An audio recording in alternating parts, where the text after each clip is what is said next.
All right. I think I've offended enough people on today's show, Gords. Is there anything else you want to add? No, let's offend people in the next episode.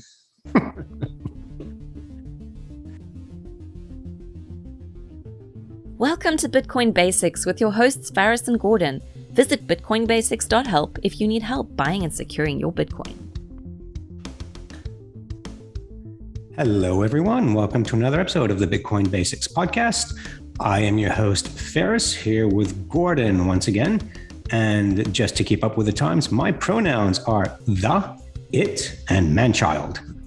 Now, the price of Bitcoin is 38,690. The block height is 734,636. Gordon, how are you doing? And what are your pronouns? I won't mention that because I don't want to alienate our massive alphabet audience, but probably by saying that, I did actually alienate them. So maybe we just edit that out. No, let's leave it. I'm good. Thanks, buddy. What are we talking about today? So today we are talking about Web 3.0. That's something that is making the rounds on the crypto Twitter sphere. And obviously part of the reason is Elon Musk, who's a crypto enthusiast, if we want to call him that, though some of his choices in crypto are questionable, bought Twitter. And so a lot of the Bitcoin people are very happy about that. Now, Gordon, you mentioned just before you went to air that it's worth mentioning Web 1.0 and 2.0, which, to be honest, I think I've heard that in the past, but I can't remember what they were. So before we talk about what is Web 3.0, tell us the history of the internet in 93 seconds. I reckon I could do it in 90 seconds. So feel free to butt in, Faris. I'll try and keep this short, but I do think it's interesting. So before we had the World Wide Web, and I know a lot of people use internet and World Wide Web the same thing. They're not. So a really brief history is the internet, which actually started out as DARPANET. Yes, that DARPA in America. In the 1970s, the US were actually afraid that Russians were going to lob some nuclear missiles. So they wanted to decentralize information.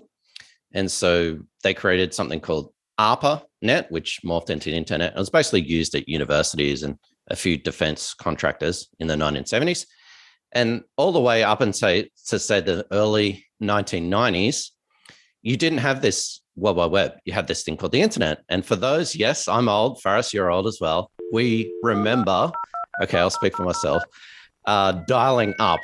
So I'm going to edit the dialing in sound that you connected your modem, which was kind of like this computer phone, which converted analog to digital and digital and analog and whatever. And I actually hassled my dad so much because whenever you wanted to use your computer with this modem, someone else couldn't be on the phone. So my mom was constantly on the phone. I'm like, Mom, get off the phone. I need to, download porn from, whatever, the internet, whatnot.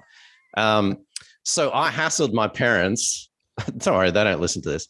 I hassled my parents so much that we actually got a separate phone line. But anyway, that was dial-up and internet and that kind of stuff. That was before the World Wide Web.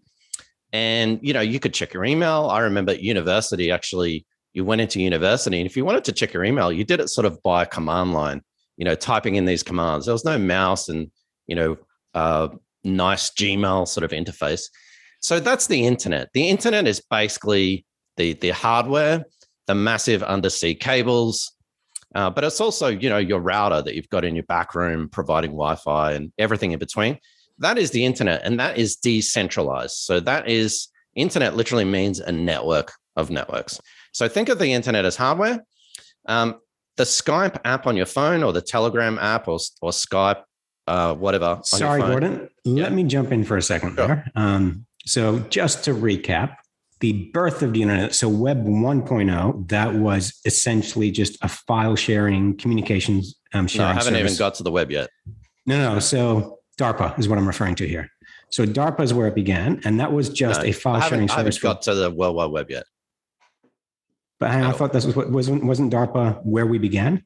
No. So I'm talking about the internet, and I've got to the point mid-1990s where we're about to introduce the World Wide Web. Yes. So that's where I'm with you. So DARPA actually began as a file sharing service for the Pentagon. That's where it began. Yeah, let's just say the internet, not really file sharing, but yeah. Okay. So it just began as a communication method for an internal communication method. And that's where they laid down a cable so they can share information between departments on different parts of the country. So it was centralized within the United States. Is that correct? Yeah, well, it was kind of a little bit decentralized, but mostly amongst universities and defense contractors initially. Right. Because, okay. And at that stage, like, was it part of NATO? Did they start communicating with other countries in NATO where they say, okay, we want to communicate with you guys using this, and I'm using inverted quotes, internet? Historians would probably know better than I would, but yeah, I mean, that's where it started. The US universities, 5 or 6 of them, a couple of defense contractors, and then Caltech's one of the big ones, isn't it? Okay. Yeah, then it spread. So we started there where it was basically just underground cables communicating within America. That's where it originated.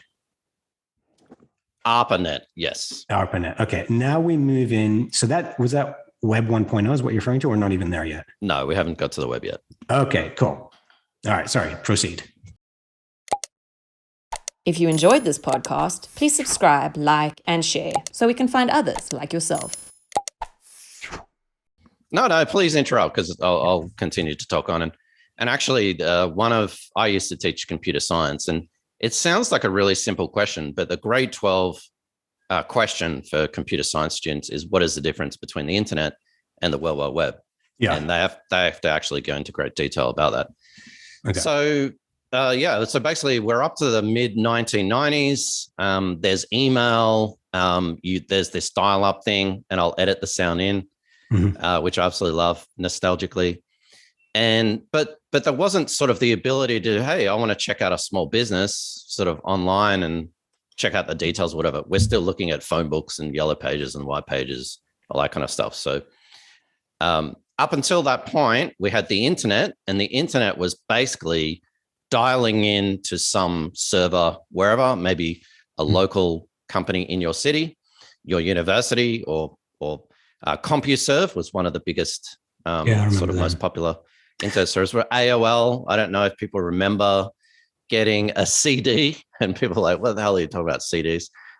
In the mail to install AOL's malware and ransomware on your computer to get you started. That's internet. Gordon, how did we go from this was something used by the American government to now everyone can access it? How did that transition take place?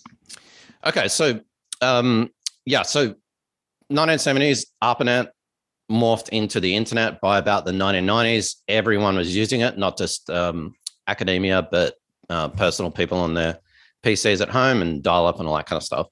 So, sorry, the US government just released it for free, or how did that work? I'm not too sure of the history of that, but I think once people outside of academia sort of saw this as a cool thing that they wanted to get involved with, then that sort of became known as the internet. Okay. So now we're released it, but so Internet 1.0, was that when everyone got their modem and the dial-up modems? That's the beginning of Internet 1.0? Just internet. We don't have any versions or anything. Just internet. Just the internet then started. Yeah. Okay. And so now we're at a point of around about the mid 1990s where most houses, well, not most houses, but many houses have the internet, especially in the Western world. You can't do a lot with it, though. You can dial up to stuff. You can send messages. There was email. There was game servers. I remember text games where you type in, walk north, open door, and all that kind of stuff. But we didn't have this notion of web browsers. So there was no Firefox or Chrome or Safari or whatever. That changed in around about the mid 1990s. What we know of now is sort of Web 1.0, Web version 1. A guy called Tim Berners-Lee created this thing called Hypertext Markup Language, HTML. And that was a way to have this specific program that we now know as a web browser to create this language whereby it's not just a document of text. There are actually links in this document which would link to another document. And a lot of people say, yeah, so what? But back in the day, in the 1990s, we didn't have that. And there was sort of no way to sort of have a website. There was no way to catalog all this information. And He actually did it working for CERN because they had so much data and information that they needed a way to catalog and to be able to view this information. And that is basically the birth of Web 1.0. These static, not moving, not interesting, essentially text on a page with links, maybe a couple of images that, was on. I mean, one of my first assignments, Faris, was to create a basic web page. That was Web 1.0. Okay, cool. So at this stage, we've gone to, it's more interactive. It's not static. And so, it's not just a static web page. You can do things within the web page. Yeah, so Web 1.0 was a static web page that didn't move. There was no interaction. It was basically a web page or a series of web pages hosted in a central location, whether that was a university, at a company, or whatnot. Even at this stage, many small businesses didn't have their own website. There was really no need to. And the keyword here is centralized. So it was centralized somewhere. And there was basically no interaction. Someone put some information on a page, people viewed it. That's Web 1.0. So what was the next step? How did we evolve from there? So there's no sort of agreement on where and what time Web 2.0 came about. It was probably the mid, sort of after the Y2K stuff, around about that time, around about 2000s. So instead of having a static page that, someone created, and it might look nice with pictures or whatever, there's no interaction. That's Web 2.0. And that's where we are today. So it's still centralized. So you have websites, our website, for example, bitcoinbasics.help, is centralized. It's in a central location. It's, on our server. We produce the content. Sure, there's a little bit of interaction. You can fill out a form and whatnot. But essentially, actually, Faris, our website is Web 1.0, to be honest. It's sort of one-way communication. Web 2.0 is more things like Facebook, social media. That's where it's not just the creator of the content. You can actually get feedback. And the keyword here is user-generated content. So YouTube is having people generate videos. They're uploading those videos. And so all of YouTube's content doesn't come from Google. YouTube's content comes from its users itself. So that's the key difference with Web 2.0. So around this time, this is, just after the new millennium kicked in. I remember reading President Bill Clinton at the time allowed consumer access to the GPS system, because the GPS system that we use today for Uber, Maps, all this kind of stuff on our phones, that used to be controlled and encrypted by the defense departments. And basically, Bill Clinton said, open it up. And he allowed consumer access to the GPS system. Was that in any way relevant to the development of Web 2.0? I mean, I know it came on later when we had these, location-enabled apps, but at the time, was that in any way relevant to the internet? I guess it is, but the key thing with, and what you're talking about is not necessarily web, opening access to something. Facebook has open access to some data that, for example, advertisers can essentially mine your personal data. So open access to something isn't really the same thing. The keyword here again, and Web 2.0 is what we have now. I think the keyword really is centralization. So even though YouTube, for example, has user-generated content, so there's more participation from users, it's still centralized. So yes, we have cool things like videos and all kinds of interaction and whatever. But at the end of the day, the content is still controlled by the content creator. All right, so I'll just jump in, Gord's. Just give you a break from talking so much because I hear your throat's giving away. So in summary, what started out as just an internal communication method for the Department of Defense had servers housed in universities. That grew into something that the users could jump on, but you just access a web page. You just basically absorb information. You don't actually interact with the internet or a web page. That was Web 1.0. Web 2.0, at the turn of year 2000, that era, was you could actually start interacting with the internet in that you could now upload your own content. Is that a fair summary of where we are? Web 2.0, yeah, user-generated content, yeah. Okay. Sorry, Web 2.2 or 2.0? Is there a difference there? People like to say Web 2.0, Web 1. It's like Web 1, Web 2, whatever. Same thing. Cool. And by the way, guys, if you're looking for any contemporary shows that'll help you with this stuff, are quite entertaining. Big Bang Theory, they talk about this stuff all the time. Like every now and again, they'll go play old video games, and you'll see them play Dungeons and Dragons, where, as Gordon just said, you press walk forward, and enter. Another show that came out, which was really helped you understand the early days of the internet, is the what's it called? I think it's called Pam and Tommy, but it was about the Pamela Anderson, Tommy Lee sex tape, and how that was one of the first things to be sold on the internet. I forget the name of the show. It's on Disney. But yeah, it's really interesting to see one of the guys just go through trying to sell this thing on the internet and how that evolved. So sorry, Gord. So after Web 2.0, what happened? I know how to follow up from that. Yeah. Sorry, what was that? After Web 2.0, what happened? What happened, Faris? I don't know what happens. We're in currently Web 2.0. So that's where we are today. So when the smartphone was introduced, that just used existing infrastructure, but wasn't the infrastructure underground? Wasn't it cables underground? How did we go from a computer that was plugged into a modem to a device that is always connected? Because like you say, I remember when you wanted to go online, you'd make an announcement to the house, I'm going online, to make sure no one's expecting a phone call or about to make a phone call. So how do we go from going online to being online cordlessly? Yeah, that is what we call ubiquitous internet. So that had nothing to do with World Wide Web. Just think of the internet as like the infrastructure, the hardware, the software that connects everything. The World Wide Web is basically anything through your web browser. So an example would be www.facebook.com. Whether you're looking in that on Firefox, Chrome, Safari, whatever, that is the World Wide Web. Facebook app on your phone is the internet. So the Facebook app on your phone is not using the World Wide Web, it's using the internet. So I think of all the examples you could have provided of the World Wide Web, you coming up with Facebook just gave me a heart attack. I knew you'd like that. So yeah, ubiquitous computing, and that really changed when we had Wi-Fi. So Wi-Fi kind of changed the way that we work, with the way we lived. Smartphones as well, you could be constantly connected. Nothing to do with the World Wide Web. That was basically the infrastructure sort of evolved from this dial-up modem that was at your house to faster and faster modems.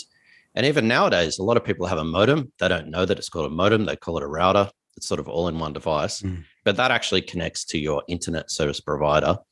And yes, it's a more sophisticated and faster way to do it, but it's still a modem. You can't get the internet without that device.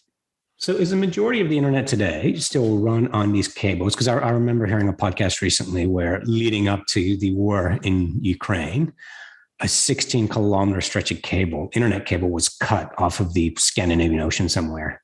And that was just part of the cyber warfare going on. So how much of the internet are we still using underground cables? How much of the internet is actually through satellites? I don't have those statistics, but I'd guess that maybe 99% of the internet is underground sea cables, 1%, or maybe up to 5% is using satellite. Yeah. Okay. It's big money. So for example, between the US, I think the US has maybe got 8 or 9 huge cables coming in and out of it. There's actually a map. It's absolutely fantastic. I can't remember the name of it. I will link it in the show notes. It's interactive. So you can actually look at sort of like a world map, and you can see all the lines coming in and out of your country and what city they go into and where they come out of.